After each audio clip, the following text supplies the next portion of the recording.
বন্ধুরা, আবার একবার নীরজ নাদিম দ্বৈরথ দেখতে দেখা যেতে চলেছে। আসন্ন বিশ্ব চ্যাম্পিয়নশিপে অপেক্ষার অবসান হতে চলেছে ক্রীড়াপ্রেমীদের। ফের একবার মঞ্চ তৈরি হয়েছে নীরজ চোপড়া বনাম আরশাদ নাদিম দ্বৈরথের। কারণ অলিম্পিক্সে সোনাজয়ী পাকিস্তানের জ্যাভলিন থ্রোয়ার আরশাদ নাদিমকে ফিট বলে ঘোষণা করেছেন তার চিকিৎসক। 13 সেপ্টেম্বর থেকে বিশ্ব চ্যাম্পিয়নশিপ শুরু হচ্ছে টোকিওয়। প্যারিস অলিম্পিক্সের পরে নীরজ চোপড়া বনাম আরশাদ নাদিমের দ্বৈরথের একাধিক সুযোগ তৈরি হয়েছিল, কিন্তু এক্ষেত্রে বাধা হয়ে দাঁড়ায় নাদিমের চোট।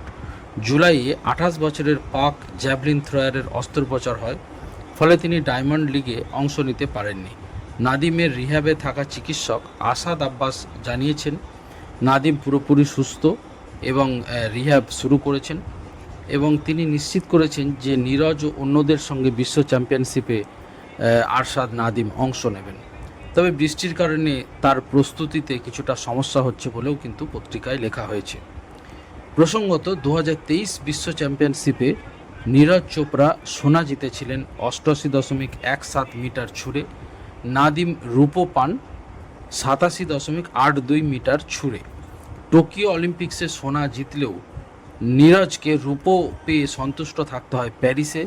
তার কারণ প্যারিসে নাদিম ইতিহাস সৃষ্টি করেন 92.97 মিটার ছুঁড়ে, এবং পাকিস্তান তারকায় কিন্তু সোনা জেতে।